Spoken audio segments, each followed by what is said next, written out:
un outil, ça peut être très efficace dans un contexte précis. C'est pas pour ça que ça va être la solution miracle à tous nos problèmes. Et plus important encore, je pense que les gens oublient beaucoup que c'est pas l'outil qui fait le maître en fait. C'est pas parce que demain je vais devenir passionné de cuisine, tu vois, je vais dire vas-y, j'ai envie de me mettre à la cuisine. Et je vais m'acheter tout ce qu'il faut, tu vois, des beaux couteaux, des batteurs, des fouets, des casseroles. C'est pas pour ça que je vais être un bon cuisinier en fait. Bienvenue sur Vision, le podcast qui parle business, entrepreneuriat, mindset et développement. Je suis Pauline Sarda, entrepreneur depuis 2018. Mon objectif est de te faire comprendre qu'à partir du moment où tu prends tes responsabilités, tout est possible. Mais c'est seulement si tu te mets en action, et justement, c'est ma spécialité. Alors si tu veux construire et développer ton business tout en restant focus sur l'essentiel, tu es au bon endroit. Save the date pour un rendez-vous par semaine, seul au micro ou accompagné d'un ou plusieurs invités. On démarre maintenant avec l'épisode du jour. Aujourd'hui, sur le podcast, j'accueille Marielle Cuirassier et Manuel Carouet pour échanger sur un sujet important à mon sens, les dictates de l'organisation. Je crois qu'il y a pas mal de choses à dire sur le sujet. Mais avant de démarrer cet échange, je vais vous laisser la possibilité de nous dire qui vous êtes, chacun d'entre vous, pour les personnes qui ne vous connaissent pas. Écoute, Marielle, je te laisse peut-être commencer. Let's go. Et puis Manuel, je te laisse suivre. Ça marche.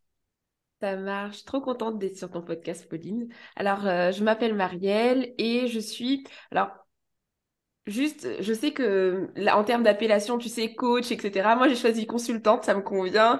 Mais on peut... Voilà, vous pouvez me ranger dans la case que vous voulez. Mais je suis consultante en gestion du temps et j'ai une autre casquette business manager. Donc, c'est de la gestion de projet et voilà, tout ce qui est gestion des ressources humaines pour des entrepreneurs en ligne. Et d'ailleurs, je travaille avec Pauline avec cette casquette-là, d'ailleurs.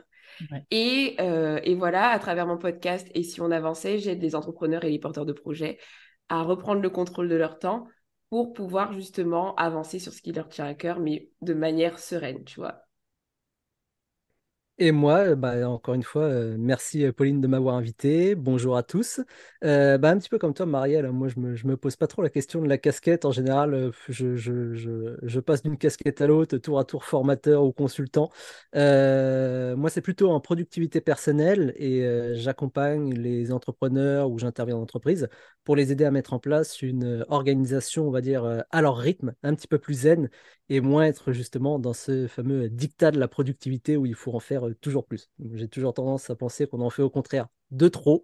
Et la question, c'est comment on en fait un petit peu moins. C'est le gros sujet, on va dire, et c'est parfois plus difficile d'en faire moins que d'en faire plus.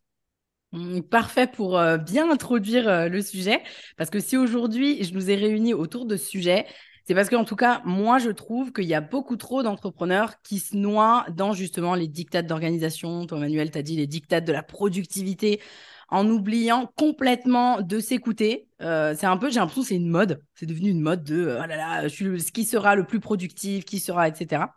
Et puis, je vous ai aussi convié pour que les auditeurs, ils puissent repartir avec des pistes pour pouvoir s'organiser et surtout gagner en sérénité parce que ça a tout à voir. Alors, j'ai dit des pistes pour pouvoir s'organiser, mais je pense qu'il y a pas, c'est pas qu'une notion d'organisation, mais c'est vous les pros, donc on va être amené à en parler. Et la première question, moi, que j'avais envie de vous poser, c'est plutôt quel est votre avis. Qu'est-ce que vous pensez, vous, de tous ces dictats sur les réseaux sociaux, genre à base de tu dois te lever à 5 heures du matin, parce que c'est le seul truc qui fonctionne. Tu dois utiliser la méthode Pomodoro ou le time blocking parce qu'il n'y a que ça, etc. En fait, c'est quoi votre avis sur le sujet? Manuel, je te vois sourire, donc du coup, je te donne la parole en premier. Moi, généralement, ça a tendance à me faire lever les yeux au ciel, à m'agacer un petit peu, même si avec l'habitude, je passe outre. Je pense que les gens oublient que tout ça, finalement, c'est des outils. C'est pas parce qu'un marteau, c'est ultra efficace pour enfoncer des clous que je vais me mettre à cuisiner avec, tu vois. Je vais pas l'emporter partout. Et un outil, ça peut être très efficace dans un contexte précis. C'est pas pour ça que ça va être la solution miracle à tous nos problèmes. Et plus important encore, je pense que les gens oublient beaucoup que c'est pas l'outil qui fait le maître en fait. C'est pas parce que demain je vais devenir passionné de cuisine, tu vois, je vais dire vas-y, j'ai envie de me mettre à la cuisine. Et je vais m'acheter tout ce qu'il faut, tu vois, des beaux couteaux, des batteurs, des fouets, des casseroles. C'est pas pour ça que je vais être un bon cuisinier, en fait. C'est que je peux être un bon cuisinier sans avoir les outils ou en ayant des outils un petit peu naze, mais c'est pas parce que j'ai d'excellents outils que je vais être un bon cuisinier. Et c'est pareil pour les outils d'organisation, de gestion du temps. C'est pas parce que la to-do list, c'est un outil qui fonctionne pas pour toi, que ça va pas fonctionner pour les autres. C'est pas parce que Pomodoro, ça a fonctionné pour toi, que ça va fonctionner pour les autres. Donc, encore une fois, c'est toujours à relativiser et qu'est-ce qui est utile pour moi, de quoi j'ai besoin et quels sont mes objectifs, quoi. Je crois que l'image est hyper parlante parce qu'en plus, ça faisait partie des sujets que je voulais aborder avec vous en mode est-ce que l'outil peut vraiment tout changer ou est-ce qu'il est secondaire? Donc, en gros, tu as répondu à la question Bah, parfait. direct. Et puis, en plus, j'ai l'impression que les gens, quelque part, je pense que vous devez encore plus le ressentir parce que moi, bah, mon métier, c'est pas l'organisation, c'est pas tout ça. Mais je trouve qu'il y a beaucoup de gens qui s'improvisent peut-être rapidement. On va utiliser consultant ou coach en organisation, etc. Juste parce que eux, ils s'organisent bien. Et je pense que c'est pas tout à fait ça non plus. Parce que justement, tu l'as dit, Emmanuel, c'est pas parce que la méthode Pomodoro, elle a fonctionné pour toi qu'elle fonctionnera forcément pour les autres. Donc, il y a aussi à s'adapter un peu à son rythme, mais je pense qu'on va avoir l'occasion d'en parler. Et du coup, toi, Marielle, qu'est-ce que tu penses de tout ça? Est-ce que genre ça t'énerve? Est-ce que qu'est-ce qui se passe dans ta tête par rapport à tout ça? Alors moi, ça ne m'énerve pas, ça dépend de comment le sujet est apporté, parce que en Hmm. soi, les méthodes, elles ne sont pas mauvaises. Généralement, en plus, ce sont des méthodes, celles que tu as citées, la méthode Pomodoro, les to-do list, tout ça, c'est basé sur des faits scientifiques. Donc, très souvent, c'est justifié en fait. Ce sont des méthodes proposées et répandues parce qu'elles ont fait leurs preuves. Donc, on ne peut pas nier ça, tu vois. Mais là où j'aurais un avis qui diffère justement et qui irait contre ces dictats-là, c'est lorsque c'est proposé comme étant, justement, comme tu le disais, la solution et l'unique solution, tu vois. Et c'est là où moi, ça me dérange parce qu'effectivement, déjà, chaque personne est unique, on a tous un fonctionnement différent. Ce serait impossible de se dire qu'on trouvera une recette qui est parfaite pour tout le monde, tu vois. Donc, juste avec ce principe-là, on peut pas se lever un grand matin et se dire tout le monde doit se lever à 5 heures du matin, tout le monde doit faire des to-do list, tout le monde doit faire la méthode Pomodoro parce que bah, c'est complètement débile puisqu'on est tous différents. Même là, on parle d'organisation, mais en fait, ce concept de diktat, moi, je le vois aussi avec l'entrepreneuriat, tu vois. C'est-à-dire qu'il y a quelqu'un qui va dire, bah, il faut faire des reels, il faut faire des TikTok, il faut faire. En fait, c'est exactement pareil. Je pense que ce qui tue, c'est le il faut, tu vois. Mm. Hmm. On a le droit de suggérer des choses et de proposer des solutions, tu vois. La personne qui voit l'information a le droit de la tester, de l'approuver ou non. Donc c'est plus le il faut qui est toxique, mais en soi, dans le fond, ce qui est proposé, ça ne me choque pas, tu vois, de voir des conseils sur des outils. Maintenant, je peux faire aussi, puisque vu qu'il a déjà abordé le sujet, effectivement, l'outil ne fait pas tout, mais vraiment, moi, il y a une phrase qui revient tout le temps, c'est le mindset avant les outils. Aujourd'hui, tu vois, il y a Notion qui est hyper performant, tout le monde en parle, etc. Et tout le monde veut se lancer là-dessus. Et des gens sont prêts à payer des fortunes, des formations pour se former à Notion. Mais derrière, euh, en termes d'état d'esprit, tu vois, en termes de clarté mentale, de savoir où tu vas, de savoir ce que tu veux, savoir de te connaître toi-même, si tout ça, c'est pas clair pour toi, tu auras cet outil, mais tu n'avanceras pas plus que ça. Tu auras des jolis tableaux, mais derrière ça, ta vision, elle ne va pas avancer, tu vois. Donc, pour moi, c'est le mindset qui va d'abord. En fait, je sais même pas si c'est vraiment le mindset, tu vois, mais d'abord une clarté mentale sur ce que tu veux et pourquoi tu veux utiliser ces outils, tu vois, pour t'amener à quoi, vers où tu vas. Mais ça, c'est tellement la base de tout. C'est-à-dire que tu parlais tout à l'heure, tu disais, en fait, il faut arrêter les il faut. Et moi, là où je me bats sur les il faut, c'est sur les stratégies business. On n'en peut plus Hmm. de il faut absolument faire un tunnel de vente. Il faut absolument avoir des leads magnets. Il faut absolument faire des webinaires. Il faut absolument faire des calls de vente. Ou alors, il faut absolument ne pas en faire. En fait, arrêtez avec les il faut.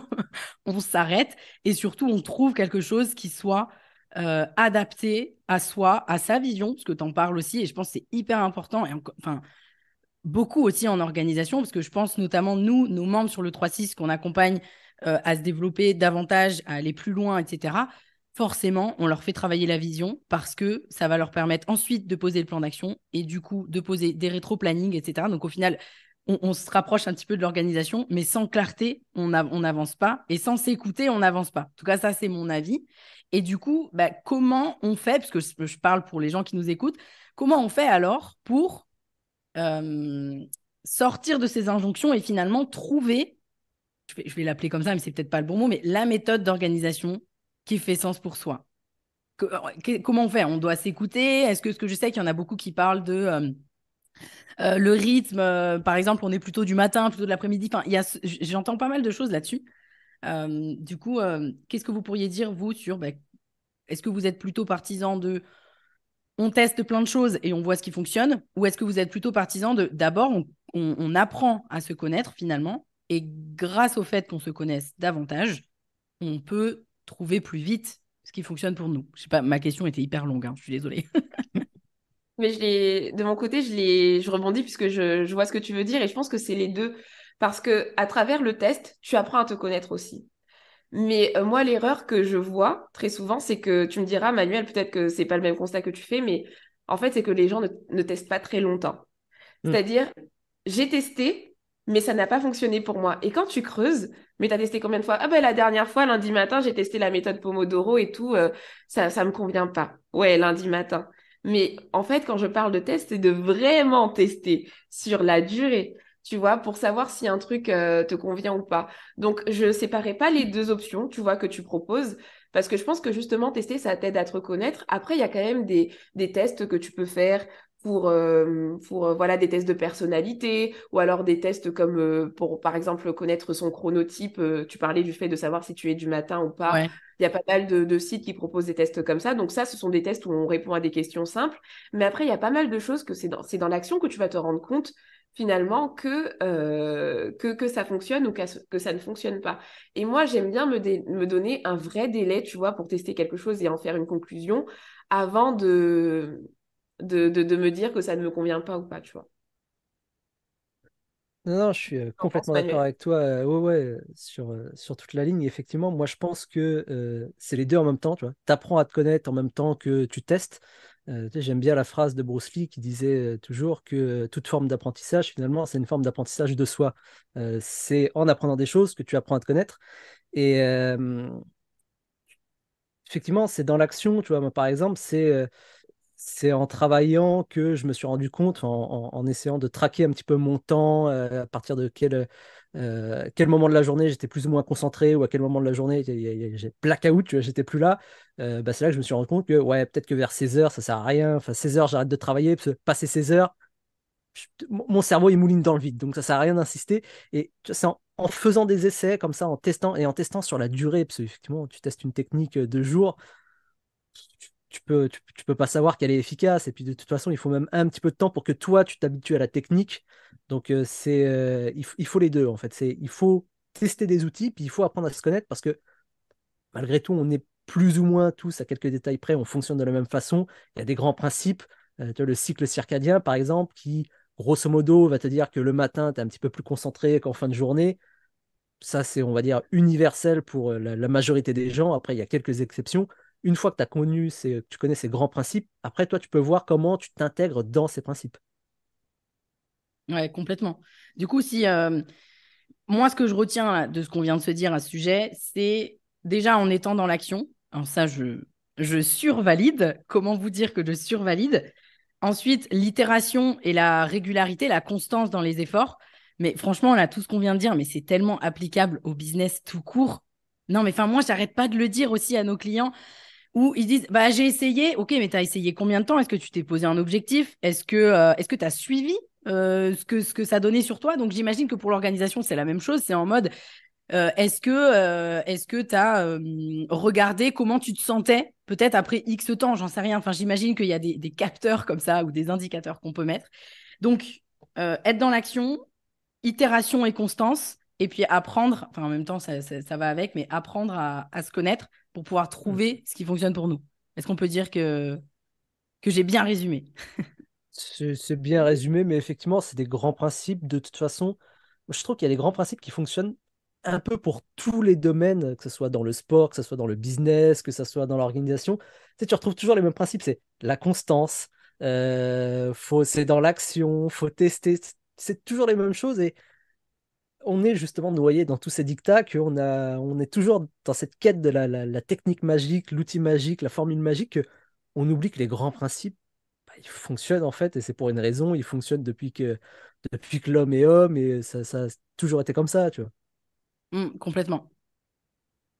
Mais du coup, je voulais rebondir sur ce que disait Manuel et puis même toi, parce qu'au final, je crois que pourquoi il y a toujours cette problématique et que les personnes oublient les principes, c'est que je remarque que beaucoup de personnes n'osent même pas se faire confiance par rapport à leur organisation et tout. Et c'est comme, on a tous une petite voix. Moi, je sais que l'organisation et moi, c'est une histoire d'amour depuis l'enfance, parce que je t'assure que depuis le début, j'ai compris que je pouvais en faire un allié au quotidien pour arriver à mes fins. Typiquement, quand je voyais les gens dans ma classe à l'époque qui faisaient tous leurs devoirs à la dernière minute et qui stressaient, moi, j'y ai goûté une fois et je me suis dit, mais comment je peux faire pour profiter de mes vacances tranquillement? Bah, j'ai commencé à faire les choses petit à petit, tu vois. Déjà, pendant cette période de ma vie, je voyais l'organisation comme étant un moyen de m'aider à vivre les choses plus sereinement, tu vois. Et je sais que ça ne venait pas, j'avais jamais regardé un tuto YouTube, rien. Mais en fait, j'écoutais enfin, à l'intérieur de nous, on a toujours une petite voix qui me dit, et si tu testais de travailler le matin, puisque tu remarques que le soir, bah, ça fonctionne pas, tu vois, il y a beaucoup de logique. Et en fait, je me rends compte aujourd'hui que les gens ne s'écoutent presque plus. C'est-à-dire qu'ils ne se font plus confiance. Ils ressentent quelque chose, tu vois, mais je crois que c'est une perte de confiance qui est aussi liée peut-être à l'infobésité qu'on a actuellement et on a besoin de faire confirmer les choses, tu vois. Donc moi, je suis heureuse aussi d'être ces personnes qui va confirmer. Mais en réalité, ce que je voulais dire, c'est que, OK, il y a de la structure et en tant qu'expert, on peut apporter des choses et accompagner la personne dans sa réflexion, mais il y a quand même quelque chose qui est en vous, qui est là et qui vous enseigne en fait comment vous pouvez aussi vous améliorer au quotidien, tu vois. Et je pense que cette voix, on peut réapprendre à l'écouter, mais très souvent, on la fait taire et on sait plus ce qu'elle dit, tu vois. Je suis complètement d'accord avec toi. Et tu sais, sur ces exemples de justement, on oublie de s'écouter, ça fonctionne aussi avec le repos. Je sais que par exemple, tu vois, on a beaucoup de mal à se reposer quand on est entrepreneur. Il y a toujours ce plus, plus, plus. Et tu vois, par exemple, quand tu as faim, tu écoutes, tu vois, tu as tes petites gargouilles dans le ventre, tu as compris que tu as faim, il faut manger. Quand tu as sommeil, tu as les yeux lourds, tu as compris, il faut aller dormir si possible, tu vois, pas trop lutter contre le sommeil. Mais quand tu as besoin de te reposer, là c'est pareil, ton corps généralement, il t'envoie plein de signaux, comme le fait que tu n'arrives plus à te concentrer, tu te laisses distraire par tout et n'importe quoi. Ça, généralement, c'est un signe que, bon, peut-être que tu as un petit peu trop tiré sur la corde, peut-être qu'il est temps de te reposer, de recharger les batteries, mais c'est des signes justement qu'on n'arrive pas à capter ou qu'on n'a pas l'habitude de capter, qu'on ne sait pas interpréter. Et finalement, bah, on pousse quoi et on les ignore. Et effectivement, je te rejoins sur le fait qu'on n'apprend plus en fait à s'écouter ou on ne sait pas s'écouter, tu sais, ou l'un ou l'autre. Mais en fait, on nous met, je pense que ça vient aussi du fait qu'on nous met tellement un cadre depuis l'enfance, un peu à l'école et puis après au travail. Où au travail, on peut pas, il faut mettre son perso de côté, il faut mettre tout ça. En fait, on s'écoute plus. Donc, il y a aussi, je pense vraiment que c'est ça. Et là, vu que l'audience ici sur le podcast, à 99,8% sont des entrepreneurs, donc good news, vous pouvez vous écouter, vous avez la possibilité de vous écouter, même si j'espère bien sûr que les entreprises plus tard, et moi c'est ce que j'essaie de faire aussi avec l'équipe, c'est d'essayer d'être au maximum à l'écoute comment dire, j'ai oublié le mot, bref, de s'écouter en tout cas un maximum. Et donc je pense clairement que ça vient de ça. Et Marielle, tu disais, j'essaye d'en faire un allié au quotidien. Et moi, ce que j'avais envie de vous demander, c'est du coup, bah, qu'est-ce que ça, même si c'est une question hyper basique, parce que pour vous, c'est la base, mais je pense qu'il y a des gens qui ne se rendent pas compte à quel point ça peut changer les choses d'être organisé et de s'écouter, etc., etc. À tous les points de vue, autant d'un point de vue résultat que d'un point de vue du chemin, c'est-à-dire ce qu'on veut atteindre et le chemin pour qu'il soit plus serein. Qu'est-ce que ça change d'être organisé versus de ne pas l'être? Basique, Voilà. mais qu'est-ce que ça change? Et Be- particulièrement be- pour les entrepreneurs. Beaucoup de choses. T'en parlais tout à l'heure, Marielle, c'est le fait, tu vois, cette espèce de stress, de pression quand tu fais les choses à la dernière minute. Déjà, voilà, t'as ça en moins. Je pense qu'on l'a tous vécu. C'est libérateur, c'est incroyable. C'est une question de charge mentale aussi. Enfin, moi, je le sens. Tu vois, t'es moins sous pression. T'es moins en train de cogiter toute la journée de il faut que je fasse ceci, il faut que je fasse cela. J'espère que j'ai bien fait ça. Tu te sens un petit peu plus serein, un peu plus apaisé. Et ouais, tu as l'impression d'être, cette impression d'être un petit peu plus léger au quotidien. C'est assez difficile à décrire, mais un peu comme lorsque tu es étudiant, tu sais, ça y est, c'est les grandes vacances. Tu vois? Cette espèce de liberté que tu sens quand c'est les grandes vacances, c'est un peu ça que tu retrouves au quotidien, sans compter effectivement tout le côté un petit peu efficacité sur ton business, où bah, forcément, tu es plus efficace, tu es plus productif, tes projets avancent mieux, tes projets sont plus, enfin, t'es plus efficace sur tes projets, tout ça, tu peux pas l'avoir quand tu travailles toujours à la dernière minute, quand tu fais les choses sur la corde, quoi, sur le fil. Je rejoins Manuel sur la plupart des points. Je pense aussi que l'organisation, moi je vois, il y a un truc qu'on n'aborde pas souvent, mais je trouve que être organisé, ça donne aussi confiance en soi. Mm. Enfin, ça joue sur l'estime qu'on peut avoir de soi. Moi, je sais qu'il y a beaucoup de personnes qui sont désorganisées et qui doutent constamment d'eux parce qu'en fait, ils sont toujours à l'arrache et ils ont une image, forcément ta perception de toi-même. Quand t'es pas OK en plus avec cette désorganisation, mais tu as une image de toi vraiment biaisé. Et je sais que le peu de fois où on a des victoires, parce qu'en fait, quand tu es organisé, tu as quand même pas mal de quick wins, tu vois, quand tu avances sur ce qui te plaît, quand tu atteins tes objectifs, ou même quand tu ne les atteins pas en termes de résultats, mais que tu as tout fait pour y. Mais en fait, tu gagnes en confiance, donc il y a cet aspect-là.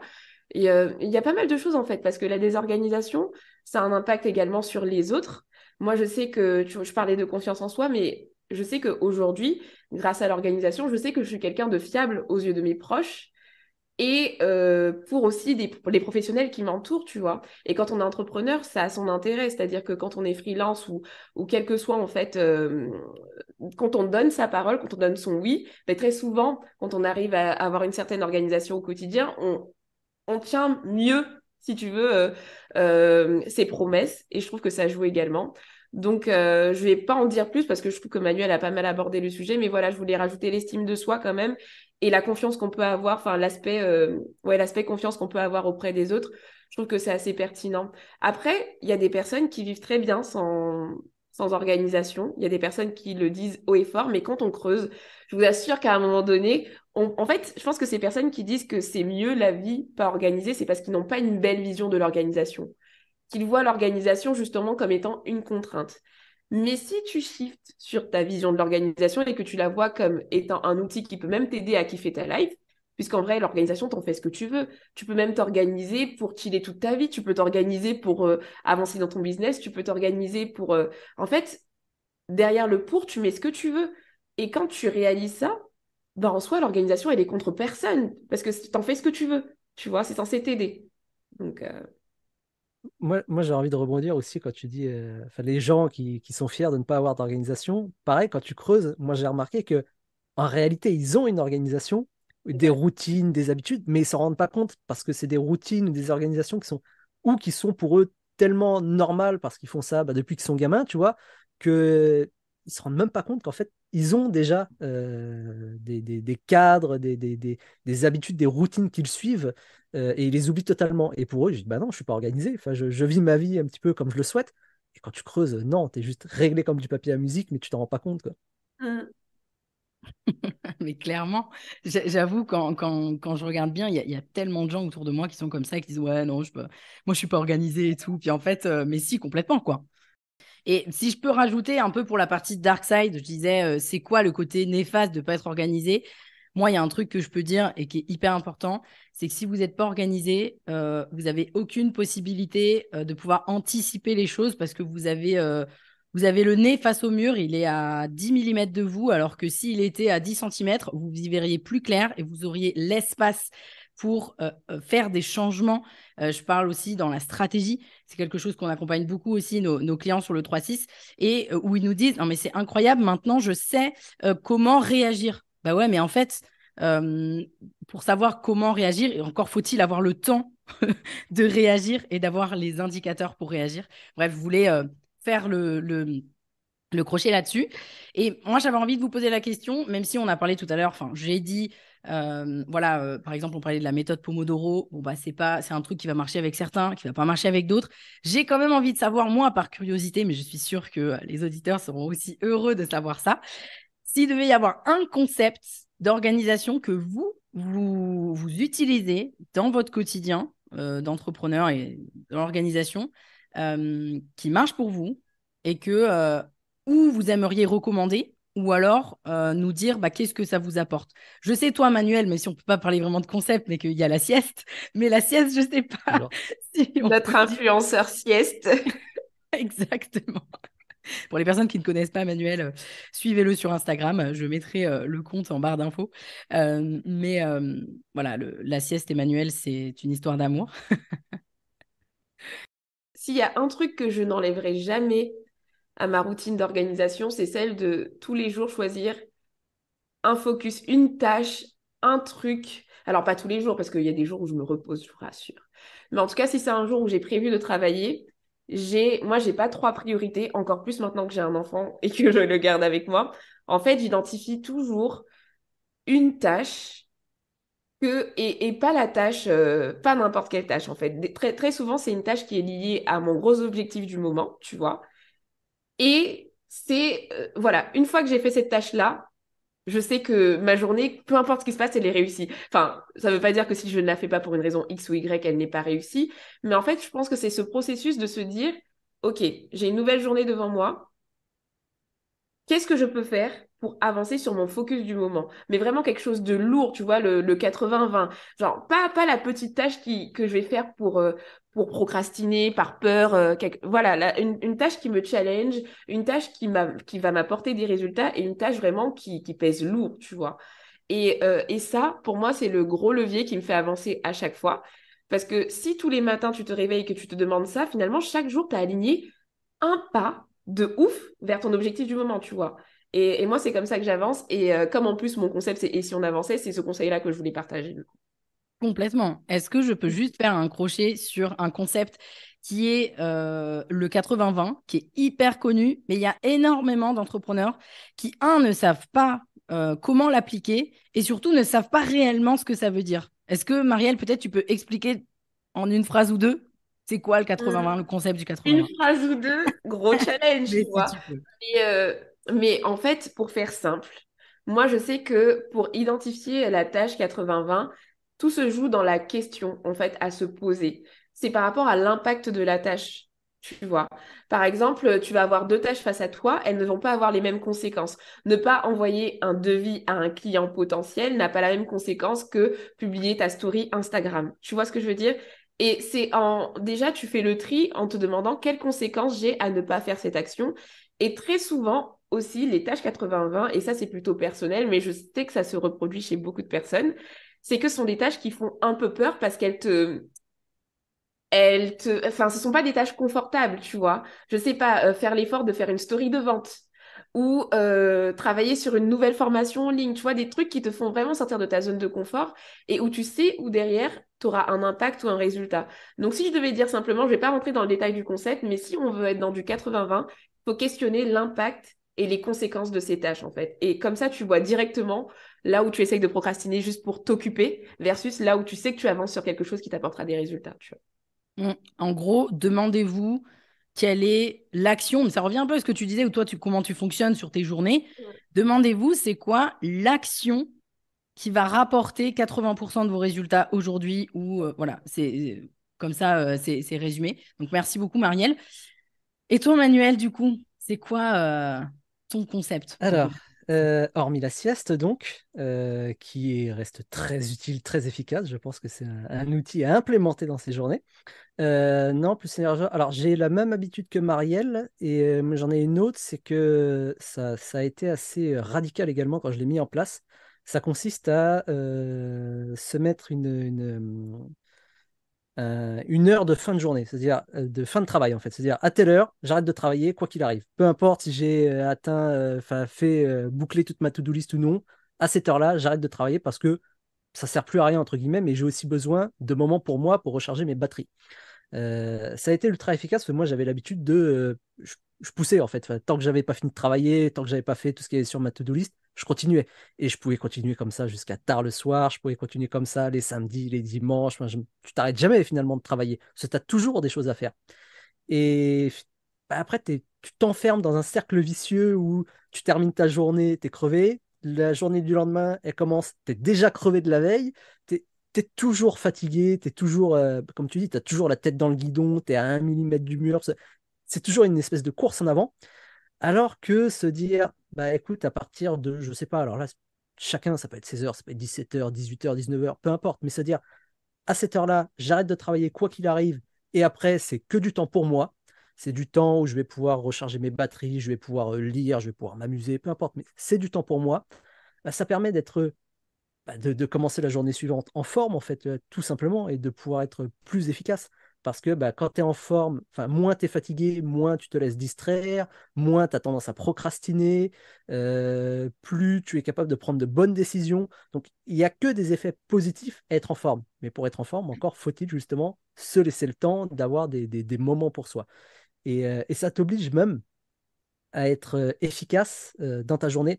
Parce que quand tu sais que tu as une date limite, enfin un créneau limite, tu as une deadline dans ta journée, bah tu dis, OK, là je peux pas déconner, il me reste 2 heures pour faire tout ce que j'ai à faire, focus, tu vois, à fond. Alors que lorsque tu sais que tu n'as pas de créneau ou rien, tu as tendance à te dire, ouais, vas-y, je peux faire une petite pause sur YouTube, ou je vais appeler un copain, ou je vais faire une petite balade sur Internet. C'est pas grave parce que tu sais que tu as toujours ta carte de joker de je vais rattraper mon retard ce soir tranquille, tu vois. Finalement, enfin, voilà, c'est la porte ouverte aux distractions. Alors que là, tu te laisses pas le choix. Tu te laisses pas le choix, c'est je termine à 16 heures ou à 17 heures, donc il faut que je termine tout ce que j'ai à faire, quoi. Ultra focus. Donc ouais, je pense que se fixer des heures de fin de journée, même des heures, enfin des jours de fin de semaine, c'est ultra efficace pour se dire, vas-y, je fais tout ce que j'ai à faire. Très bonne introduction à la loi de Parkinson que je voulais aborder avec vous. Mais avant ça, je voulais revenir sur, tu disais, voilà, tu te poses une heure et tu y déroges pas. Moi, je pense qu'il y a beaucoup d'entrepreneurs qui nous écoutent, et d'ailleurs, moi y compris, parce que il faut savoir que j'ai appris il y a seulement quelques semaines, et j'étais persuadée de ne pas du tout être touchée par cette croyance limitante de merde, à savoir, il faut travailler dur pour avoir des résultats. Et donc, je pense que ça vient aussi beaucoup de cette croyance-là pour les personnes qui n'arrivent pas à s'arrêter. C'est-à-dire, c'est en mode, OK, je me suis dit 16 heures, mais en fait, bon, ben, 16 heures, peut-être j'ai rien à faire après, par exemple. Bon, bah, du coup, je vais continuer. Allez, on y va, je vais continuer, puisque de toute façon, pour atteindre mes objectifs, il faut que je travaille dur. Et je sais qu'il y a beaucoup de gens et beaucoup d'entrepreneurs qui sont dans cette croyance-là, même peut-être sans le savoir, vous voyez, moi je viens juste de l'apprendre, c'est assez récent. Qu'est-ce que vous aimeriez leur dire? Question hyper large, mais qu'est-ce que vous aimeriez leur dire pour vraiment les inciter et leur faire comprendre que, ben, en fait, si tu t'arrêtes, c'est peut-être la meilleure chose que tu puisses faire et c'est peut-être la chose la plus 80-20 que tu puisses faire pour ton business. Alors, c'est une question complexe parce qu'il y aurait beaucoup de choses à dire. Je pense que en fait, c'est un des problèmes les plus, on va dire, complexes et douloureux des entrepreneurs. C'est comme je te le disais la dernière fois, c'est que tout le monde veut des tips pour travailler plus, mais des tips pour travailler moins, ils sont complexes à mettre en place. Il y en a, mais c'est les plus complexes et c'est souvent du mindset. Parce que, pour revenir sur l'école, tu vois, l'école ne nous donne pas de cadre ou alors des cadres trop stricts. Et par contre, moi, je suis fermement convaincu que l'école nous apprend à être des workaholics. Tu sais, tu rentres, journée de cours, tu rentres, faut réviser. Semaine de cours, le week-end, faut réviser. Pendant tes vacances, faut réviser aussi. Du coup, tu es toujours. Ta valeur en tant qu'individu, c'est ta somme de travail, les notes que tu vas avoir. Et du coup, on a associé notre valeur en tant qu'individu et notre productivité. Il faut sortir de ça, il faut réussir à dissocier les deux. Et je pense qu'il faut vraiment comprendre que le repos, en fait, c'est nécessaire, c'est un investissement. C'est un investissement en soi. Et comme je le disais, si tu te reposes pas, en fait, t'es pas efficace. Ton cerveau, il lui faut du temps disponible pour cogiter, en fait, sur tous les problèmes, toutes les questions que tu lui poses. C'est pas pour rien si c'est toujours les 5 minutes ou les 10 minutes de douche où on se dit, putain, j'ai plein d'idées sous la Mhm. douche. Mais c'est parce que c'est les 10 minutes où tu fous la paix à ton cerveau. Donc forcément, il a plein d'idées. Donc imagine si tu lui fous la paix une soirée, une journée, 2 jours. Imagine le nombre d'idées qu'il peut avoir comme ça. Donc je pense que, ouais, c'est complexe, mais simplement se dire, écoute, si en 10 minutes de douche, tu as plein d'idées, imagine quand tu te laisses une soirée ou 2 jours, tu vois, toutes les idées que tu peux avoir. J'adore, je valide, je survalide, j'adore. Moi, ça me parle. Et toi, Marielle? Alors moi, j'ai un avis, je sais pas comment vous allez réagir parce qu'il va peut-être vous surprendre, mais tu vois, s'il y avait une échelle entre travailler à l'extrême et le slow prenariat, tu vois, enfin, moi, je me situe un peu au milieu parce que j'estime qu'on fonctionne plutôt en termes de saison. Je trouve ça complètement débile de s'empêcher de travailler alors qu'on a l'énergie pour, tu vois, parce que l'heure est arrivée. Ça, c'est ma vision. Tu vois ce que je veux dire? C'est que, en fait, je reviens toujours à s'écouter. Ouais. Si je sens que ça va, que je peux encore continuer, pourquoi je vais m'arrêter, tu vois. Moi, c'est ma réflexion. En fait, parce que je suis ma vision des choses, c'est de surfer sur ce qui fonctionne, Mm. surfer sur la vague et sur le flow du moment. Mais pour pouvoir faire ça en toute responsabilité sans se griller, puisque là, on parle à des personnes quand même qui ont du mal à lâcher prise. Moi, derrière, quand je fais ça, je sais que, par exemple, le dimanche, je suis off et que je vais être vraiment off. Donc, en fait, le travail, il est à faire en amont. C'est déjà se réconcilier avec le concept du repos d'une manière générale dans sa vie d'entrepreneur, en fait. Prendre conscience que ça fait partie du cercle de productivité et donc que se reposer, ça fait, enfin, c'est pas juste pour être productif, c'est que tu en as besoin, t'es ton outil principal. Si toi, tu es HS, ton business, il pourra pas avancer de toute façon. Donc, tu as intérêt à prioriser ça. Donc, déjà, faire ce travail d'état d'esprit et se réconcilier avec le repos en ne le voyant pas comme quand je me repose, je ne travaille pas. Non, quand je me repose juste. C'est pas que je ne travaille pas, c'est que je me repose, en fait. Donc, déjà, un travail en termes d'état d'esprit. Et ensuite, c'est sur des moments, savoir arbitrer et savoir si on est dans l'aspect toxique de la productivité ou si on est juste en train de suivre son état de flow, tu vois. Mm. Et c'est là, mais après, ça demande de l'entraînement, tu vois. Mais c'est vraiment, finalement, au fur et à mesure, plus tu apprends à te connaître, tu finis par te réconcilier avec toi-même et savoir quand c'est ton trait toxique qui parle. Parce que moi, aujourd'hui, avec du recul, j'arrive à savoir quand là, c'est la Marielle qui essaye de s'occuper, à faire des trucs pour se prouver qu'elle est en train d'avancer, versus la Marielle qui est vraiment sur un état de flow et qui a envie de continuer de travailler parce qu'elle sait que là, ce soir, elle a cette énergie-là et que peut-être demain matin, j'aurai plus cette idée et cette envie de travailler là-dessus, tu vois. Donc, tu vois, je nuance un peu le truc et je pense que c'est un travail à faire sur ton état d'esprit, ton rapport au repos pour déjà pouvoir distinguer ta voix un peu toxique versus ta voix. Parce qu'il y a l'extrême aussi, tu as la voix aussi fainéante qui peut t'encourager à ne rien faire, tu vois. Oui. Donc c'est toute cette balance-là et te réconcilier avec toi-même et savoir en fait, tu sais, te responsabiliser vis-à-vis de ton travail. Ok, là, je sais que là, j'abuse. Et donc, Oui. non, je vais arrêter parce que là, c'est mon trait toxique. Ou alors, je vais continuer parce que je sens que c'est un bon moment et je vais continuer juste 1 heure, tu vois, pour pas non plus finir à 22 heures, tu vois. Enfin, Ouais, trouver un équilibre en fait entre les deux.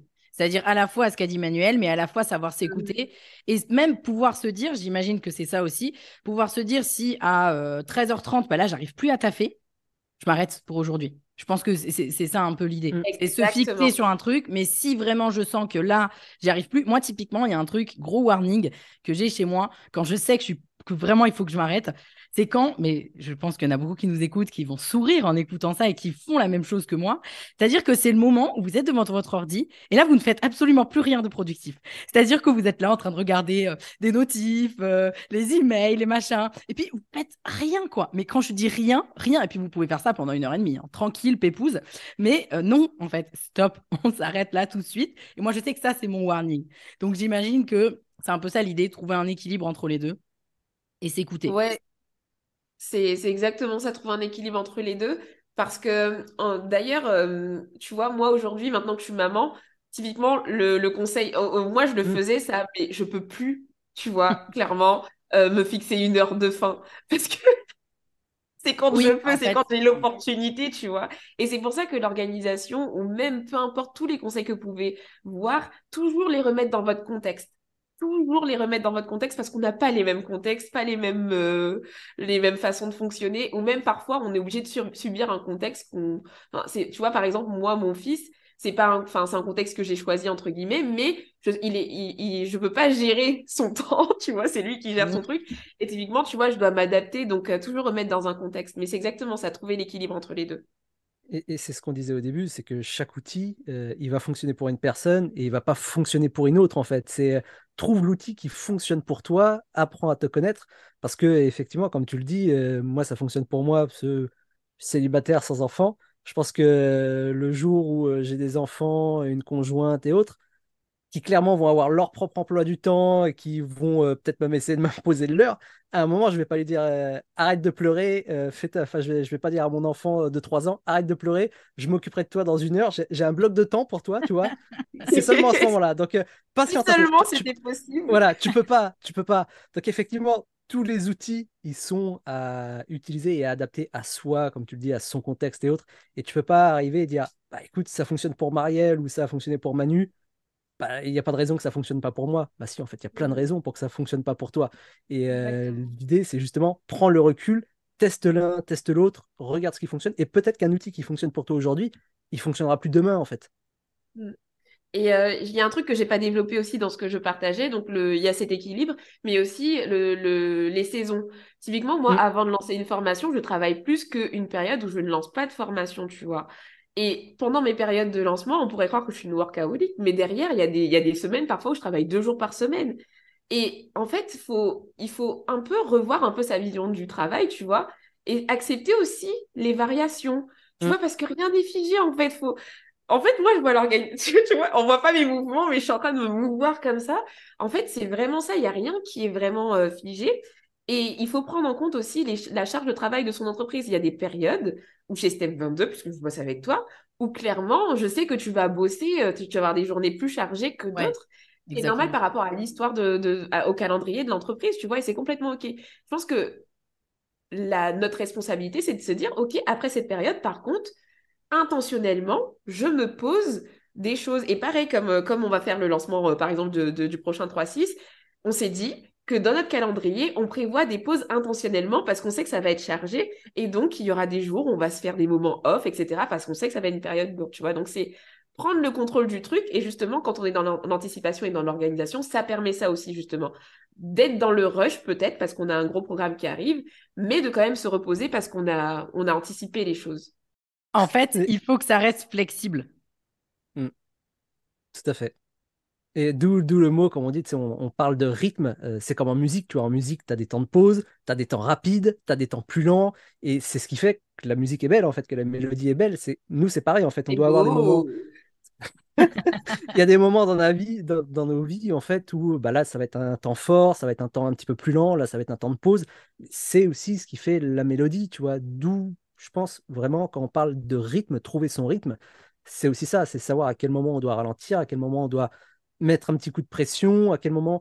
Et une fois que tu as compris ça, effectivement, bah, tu culpabilises moins d'être dans une période où là, ah, tiens, là, je sais que c'est un temps un petit peu plus lent, et c'est normal, c'est OK, il n'y a pas de souci, et je sais que les temps forts, ils vont revenir.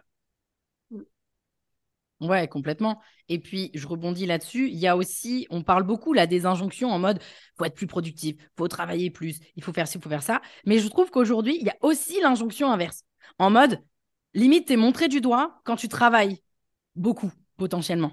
Et donc, je trouve que c'est hyper important là de parler justement des saisonnalités, des temps forts, etc. Parce que oui, dans la vie d'un business, il y a des moments où il y a des temps plus forts, ou des temps où vous allez travailler plus, mais parce que vous investissez sur ce qui va arriver par la suite. Et il y a des moments où vous allez pouvoir vous poser aussi. Et c'est OK. Non, mais Mm. parce que je pense que tout est OK en fait, parce que il y en a un peu assez de tous ces trucs de il faut faire ci, il faut faire ça, il faut pas travailler beaucoup, il faut travailler 2 heures par semaine, il faut travailler 50 heures par semaine. Bref, on stoppe tout ça. Et du coup, en parlant des heures, Manuel, je te disais juste avant, enfin un petit peu avant là, que je voulais parler de la loi de Parkinson, la fameuse. Déjà, est-ce que tu peux nous expliquer rapidement pour les gens qui nous écoutent, même si on en entend beaucoup parler, mais qu'est-ce que c'est la loi de Parkinson? Et ensuite nous dire, bah, est-ce que c'est vraiment vrai? Alors, je vais juste développer par rapport à ça. Moi, je suis sûre et certaine que la loi de Parkinson, alors je ne sais pas si c'est scientifique, mais que ça fonctionne. En revanche, est-ce que vraiment ça fonctionne en mode, je ne sais pas moi, ta deadline, c'était dans une semaine, tu vois. Et là, il te reste 2 heures pour le faire. Est-ce que vraiment, la loi de Parkinson, ça fonctionne pour tout? Alors, la loi de Parkinson, très rapidement, c'est une loi qui explique que plus tu as de temps pour réaliser une tâche, plus tu vas utiliser tout ce temps à sa disposition. Euh, Très, très, très sommairement, admettons que bah voilà, tu te laisses une semaine pour créer une formation, bah, tu vas prendre la semaine complète pour créer la formation. Si tu te laisses une après-midi pour faire la formation, tu vas prendre l'après-midi pour faire la formation. Et alors, oui, ça fonctionne, mais comme toujours, il y a toujours des mais ou des petites subtilités. Je pense que c'est aussi une question d'intensité. C'est oui, effectivement, tu peux te laisser une semaine pour faire une formation ou tu peux te dire je la fais en une après-midi, mais clairement le résultat va pas être le même. La pression que tu vas te mettre va pas être le même. Donc c'est aussi à moduler et je pense que il faut aussi se connaître parce que si tu te laisses trop de temps, finalement c'est beaucoup de temps aussi que tu vas te Oui, laisser c'est pour pas bon non plus. procrastiner, pour glander et autres. Et si tu te laisses trop peu de temps, tu te mettre une pression complètement inutile et enfin, tu vas juste te stresser tout seul en fait. Donc, c'est une loi qui a fait ses preuves, mais encore une fois, il faut aussi bien se connaître pour savoir quelle est la bonne durée pour soi, pour éviter ou de trop procrastiner ou de, au contraire, trop se mettre la pression. Moi, par rapport à la loi de Parkinson, j'ai regardé dernièrement une vidéo d'un psychologue qui disait, et justement, tu vois, je lance, et qui commence un peu à changer ma perception du truc. Je pense qu'elle est vraie, parce que c'est un fait, tu vois, j'aime bien donner l'exemple du mémoire de fin d'année en master ou en licence. On sait très bien qu'à la fin de l'année, on a un mémoire à faire, mais la plupart des personnes s'y mettent à la fin, tu vois, c'est souvent comme ça. Et je te rejoins, Manuel, aussi sur le fait que c'est important de se connaître et de savoir comment on gère son temps, comment on peut gérer ce type de pression pour trouver le juste milieu entre trop anticiper ou voilà. Mais ce psychologue, je me rappelle plus de la référence, je suis vraiment désolée, m'a amené à avoir une autre vision de la loi de Parkinson. Parce qu'en gros, il disait dans dans cette vidéo que, en fait, ce truc de se dire à chaque fois que moi, je suis quelqu'un de last minute, j'aime bien faire les choses à la dernière minute, j'aime bien travailler sous pression, bah qu'en fait, c'était une stratégie pour, si jamais on échoue ou que le résultat n'est pas ouf, bah, qu'on se dise, bah, en fait, c'est parce que je l'ai fait en last minute, tu vois, j'y ai pas mis. Et ça, je trouve qu'il y a du vrai dedans. Pour avoir analysé la plupart des fois où j'ai réagi comme ça également, ça peut être une stratégie de notre cerveau d'évitement, en fait. On se dit que si c'est un échec, finalement, le résultat, bah, au moins, j'avais pas pris beaucoup de temps pour le faire et en fait, on arrive à justifier en fait cet échec. Une Et je belle trouvais ça excuse. intéressant parce que je rejoins Manuel sur tout ce qu'il a dit, mais quand il a évoqué ça, je me suis dit mais c'est fou parce que en fait, c'est pour la plupart des fois, je sais que c'est vrai.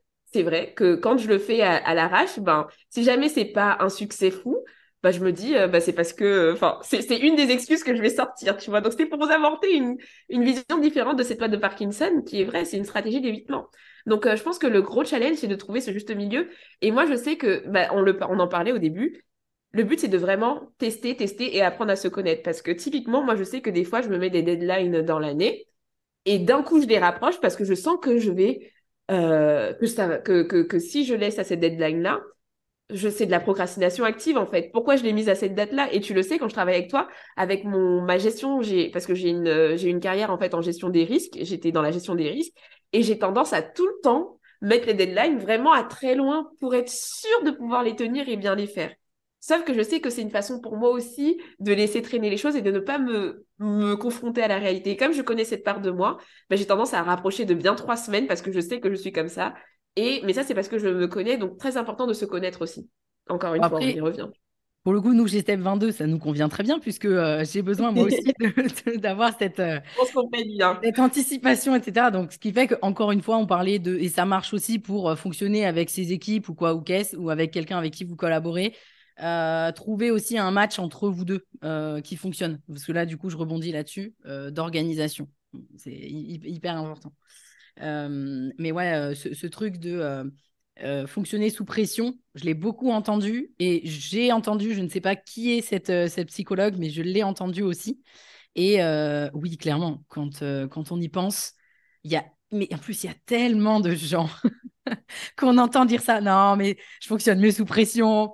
Bon, ok, tu veux. Puis après, en plus, le pire, c'est que c'est l'inverse. Quand ils ont des bons résultats, par exemple aux examens, ils vont faire les modestes. Oh, je n'ai pas beaucoup travaillé.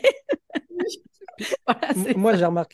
j'ai remarqué qu'il y avait aussi, toujours par rapport à ces exemples d'étudiants, il y a presque une forme d'addiction au stress. Tu te dis, bah ouais, mais je ne travaille que lorsque je suis sous pression. Et du coup, tu attends d'être sous pression pour travailler. Donc déjà, Ouais. c'est-à-dire que tu vis dans un stress permanent, c'est pas sain pour soi. Et tu t'adaptes après au stress.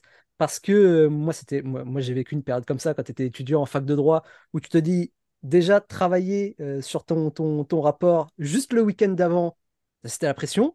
Et puis une fois, deux fois, c'est plus assez de pression. Du coup, tu vas le faire juste le dimanche soir d'avant. Et puis c'est plus assez de pression encore. Du coup, tu vas le faire peut-être, allez, juste 1 heure avant d'entrer en cours, tu vas taper un truc à l'arrache, parce que c'est pas encore assez de pression. Et au bout d'un moment, tu t'habitues en fait à la pression. C'est plus assez de pression, du coup, plus de pression encore pour te forcer à te mettre au travail. Et tu t'enfermes en fait dans un cercle vicieux qui est ultra négatif pour toi. Par rapport à ça, il y a un truc aussi, je sais que ça a aidé mes proches à réaliser que le fait de travailler sous pression, c'était vraiment néfaste pour eux parce que vraiment, ils n'y voyaient pas d'inconvénients, mais on était dans un temps de famille, voilà. Et il y avait une cousine, je sais plus, mais elle pensait à son mémoire, qu'elle procrastinait. Et elle disait, mais non, je vais travailler mieux sous pression. Mais tu vois, là, actuellement, on vient de passer 1 heure à parler de ton mémoire qui va arriver. Donc ça veut dire que tout l'état que tu as aussi avant de passer à l'action, bah finalement, t'as pas en termes de charge mentale, tu vois, tu te trimbales avec toi ce truc que tu dois absolument faire et en fait, ça veut dire que tous les temps de qualité que tu es censé passer avant, peut-être que tu vois, tu procrastines en passant du temps avec tes proches ou tu procrastines en faisant autre chose que ce que tu devrais faire, bah finalement, t'es même pas à fond dans le moment parce que tu penses à ton mémoire que tu vas devoir travailler, tu vois. Donc c'est complètement, c'est tellement dommage, tu vois. Elle me fait, ouais, t'as pas tort parce que hier j'y pensais, avant-hier j'y pensais, sous la douche j'y pense. Donc elle passe autant prendre cette énergie à y penser, à le faire vraiment un petit peu chaque jour, tu vois. Et t'y penseras peut-être moins.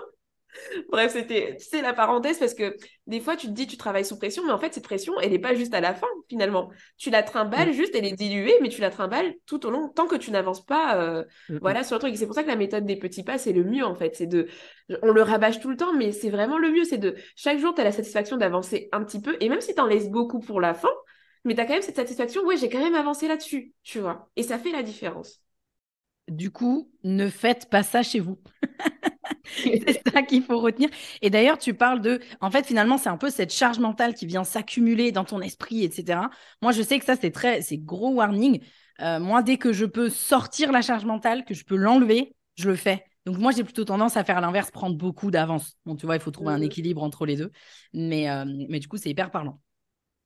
Bon, du coup, on arrive à la fin de cet épisode. On pourrait parler en long, en large de bien d'autres choses autour des dictats de l'organisation, de la productivité, etc. Mais je pense qu'on a parlé de pas mal de choses en dehors des outils. Mais franchement, ça va tellement plus loin l'organisation que ClickUp ou Notion que franchement, ça sert à rien qu'on en parle, je crois.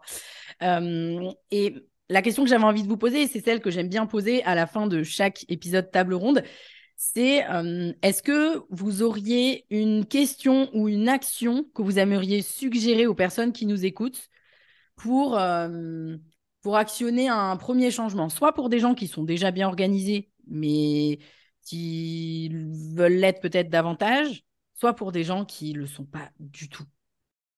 Moi, je me dis que ça peut être intéressant, quelle que soit l'étape, quel que soit le fait qu'on soit, peu importe si on est ultra organisé ou pas organisé du tout, et que ça peut être toujours intéressant de temps en temps, faire un petit audit de son temps sur quelques jours. Pas la peine de faire ça pendant des mois, tu vois, ça peut être une semaine, 3, 4 jours, euh, justement pour voir où va son temps. Parce qu'on est persuadé qu'on travaille peut-être 8 heures par jour, ou on est persuadé qu'on glande un petit peu trop, qu'on se repose de trop, peu importe. On est toujours persuadé de bien utiliser notre temps, entre guillemets, peu importe ce que ça veut dire, bien utiliser notre temps. Et puis finalement, en faisant un audit, en vérifiant, en contrôlant, on se rend compte que, ah ouais, finalement, je travaille effectivement en réalité peut-être que 4 heures par jour et le reste du temps, c'est moi derrière mon PC qui traîne, qui regarde des notifications toute la journée. Peut-être que je pensais, tiens, dans la journée, je pensais passer peut-être 1 heure à jouer à la console et puis finalement, je me suis rendu compte que, ah non, ma session d'1 heure, elle a duré juste peut-être 3 heures, c'est pas normal. Ou à l'inverse, j'étais persuadé de jouer pendant 3 heures, puis finalement, je me rends compte que j'ai joué peut-être 45 minutes. C'est moins que je le c'est toujours bien régulièrement de faire un petit audit de son temps, histoire de se recentrer, de voir où va réellement notre temps finalement. Ouais, moi je trouve ça hyper pertinent et c'est d'ailleurs quelque chose que je fais aussi avec une partie de l'équipe pour savoir. Alors ça peut paraître intrusif et contrôlant, mais en fait c'est pas du tout l'objectif parce que quand je fais faire ça à l'équipe, je le fais faire aussi je me le fais moi aussi. Ça permet justement de voir ben, où est-ce qu'on met. On parlait aussi du 80-20. Bah, où est-ce qu'on met ses efforts le plus? Est-ce que notre perception est vraie? Est-ce que vraiment on travaille beaucoup là-dessus ou est-ce qu'au contraire on n'y travaille pas peut-être assez, etc. Et du coup, c'est hyper parlant parce qu'en fait, les chiffres ne mentent pas. Donc, Hum, on hum, sait hum, tout hum. de suite. Moi, je me souviens par exemple, la dernière fois que j'ai fait un audit de mon temps, c'est en même temps que l'équipe, bah, j'ai vu que j'étais persuadée de passer beaucoup de temps au commercial Et en fait, en réalité, j'y passais 5% de mon temps, quoi. Mais c'est Mm. juste que c'était hyper efficace. Sur les 5%, Ouais. j'y passais mon temps. Et donc, c'est hyper pertinent de faire ça. Enfin, contente que tu en aies parlé. Est-ce que peut-être tu peux donner peut-être 1 à 2 outils qu'on peut utiliser pour pouvoir timer son temps? Euh, Moi, il y a un outil que j'aime beaucoup utiliser, c'est l'outil Toggle, Togl, qui est ultra efficace, ultra simple d'utilisation. Enfin, c'est un des plus. Alors, il y en a d'autres, des outils pour auditer son temps, mais celui-ci, de tous ceux que j'ai testés, moi, en tout cas, c'est le plus simple d'utilisation, on va dire. Ok, super. Ouais, c'est celui que j'utilise aussi personnellement. Voilà, parfait. Parfait. Et toi, Marielle, est-ce que il y a un truc peut-être sur lequel t'aimerais, voilà, qu'est-ce que tu voudrais que les gens retiennent et ou qu'ils actionnent quelque chose à la sortie de cet épisode? Alors qu'ils actionnent, ça peut arriver d'ailleurs même après l'application du conseil de Manuel. Ce qui cloche pour eux actuellement en termes d'efficacité et de productivité, que ce soit, je ne sais pas, un manque de concentration ou alors la sensation de ne pas avancer ou absence de clarté, voilà, d'identifier le problème, d'en prendre conscience et voilà, de vraiment le conscientiser. Je sais jamais si ce mot Ouais, je pense existe dans conscientiser, je sais pas s'il existe, mais je pense que tout le monde comprend, donc parfait. de le conscientiser. Et deuxièmement, d'essayer parce qu'aujourd'hui, il y a plein de ressources, bah, c'est comme on le disait en début d'épisode, de trouver une des solutions qui pourrait potentiellement s'adapter à sa personne et de le tester sur une bonne période, quoi, au moins 3 semaines. De vraiment, par exemple, cas pratique, on se rend compte qu'on a un problème de concentration quand on fait l'audit qu'a suggéré Manuel, c'est-à-dire qu'une tâche qui devrait nous prendre 1 heure nous prend 3 heures parce qu'on va sur le smartphone, etc. On trouve que pour la concentration, on peut utiliser tel outil, etc. Et que, hop, ça te parle parce qu'il y a de la musique, des bruits blancs et tu vas partir sur ça. Bah, tu le testes, en fait, régulièrement pendant, allez, 1 semaine, après 2 semaines. Mais vraiment, tu t'y attelles et tu laisses ça devenir une habitude jusqu'à en voir un peu les bénéfices et savoir si ça te convient ou pas, tu vois. Ok, super. Bah, écoutez, merci beaucoup pour cette fin très concrète. Moi, j'aime le pragmatique. Et donc là, au moins, vous repartez avec des choses potentiellement à faire dès maintenant, dès demain, dans 5 minutes, là, toggle direct, pour avancer là-dessus. Je vous remercie infiniment pour votre temps, du coup. Enfin, on mettra toutes les infos vous concernant. Je vous conseille, je vous recommande de les suivre sur Instagram. Vous allez avoir plein, plein, plein de tips. Et puis, à très vite. Merci infiniment. Bye bye. Merci à toi d'avoir suivi cet épisode. Si tu l'as apprécié, je t'invite à me laisser un avis 5 étoiles sur la plateforme d'écoute sur laquelle tu te trouves, ou mieux encore, à le partager à quelqu'un de ton entourage qui aurait selon toi besoin de l'écouter.